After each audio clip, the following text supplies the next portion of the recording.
Assalamualaikum warahmatullahi wabarakatuh. Kami dari kelompok Diorama Daur Sulfur akan mempresentasikan hasil kerja kami. Sebelumnya kami izin memperkenalkan diri. Yang pertama, saya Pramita Wijaya dari absen 26. Saya Fatsara Ramadhani dari absen 5. Saya Hana Ramadhani dari absen 12. Saya Nafisa Zahra Wibowo dari absen 25. Saya Salam Wilhelm dari absen 34. Saya Faisal Ramadhani dari absen 9. Selamat menyaksikan. Gunung berapi melepaskan gas-gas sulfur seperti SO2, H2S, dan CH3, SCH3 ke atmosfer. Gas-gas ini berasal dari magma yang mengandung sulfur. Industri melepaskan SO2 dan SO3 ke atmosfer dari pembakaran bahan bakar fosil yang mengandung sulfur. Bahan bakar fosil seperti batu bara, minyak bumi, dan gas alam mengandung sulfur yang dapat dilepaskan ke atmosfer saat dibakar.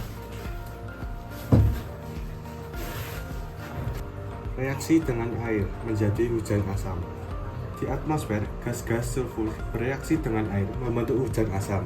Proses ini menyebabkan perubahan kimia yang kompleks, tetapi secara sederhana dapat dijelaskan bahwa gas-gas sulfur seperti SO2, H2S bereaksi dengan air di atmosfer untuk membentuk hujan asam. Lalu ada hujan asam. Hujan asam yang mengandung sulfur jatuh ke tanah. Hujan asam ini dapat memiliki pH yang sangat rendah dan dapat menyebabkan kerusakan lingkungan. Sulfur dalam hujan asam dapat berupa senyawa sulfur yang larut dalam air, seperti sulfat atau SO4. Tetapi tidak harus dalam bentuk ion sulfat secara spesifik. Tumbuhan menyerap SO4 dari tanah melalui akar. Sulfur ini kemudian digunakan oleh tumbuhan untuk sintetis protein dan molekul lainnya. Hewan mendapatkan sulfur dengan memakan tumbuhan yang mengandung sulfur. Sulfur ini kemudian digunakan oleh hewan untuk sintetis protein dan molekul lainnya. Ketika tumbuhan dan hewan mati, bakteri melakukan dekomposisi. Dekomposisi ini dapat melepaskan sulfur kembali ke dalam tanah dalam bentuk yang dapat digunakan oleh tumbuhan. Dalam kondisi anaerob di tanah, bakteri mengubah sulfur menjadi H2S, hidrogen sulfida. H2S ini dapat digunakan oleh bakteri lain sebagai sumber energi.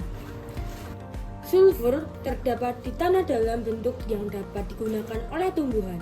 Sulfur ini dapat berasal dari dekomposisi tumbuhan dan hewan, serta dari bahan bakar fosil yang mengandung sulfur.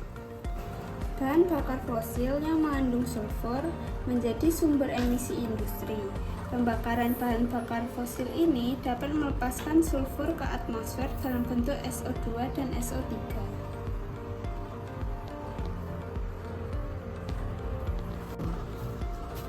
Gas-gas sulfur berada di atmosfer dan dapat bereaksi dengan air membentuk hujan asam. Hujan asam ini dapat mempengaruhi pH tanah dan dapat menyebabkan kerusakan lingkungan.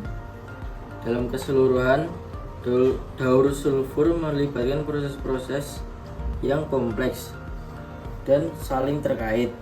Sulfur dapat berpindah dari atmosfer ke tanah, ke tumbuhan, ke hewan, dan kembali ke tanah melalui dekomposisi.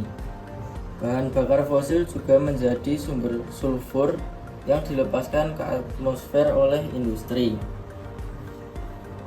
Sekian presentasi dari kelompok kami, kurang dan lebihnya mohon maaf dan semoga bermanfaat. Sekian, akhir kata. Wassalamualaikum warahmatullahi wabarakatuh. Yeay!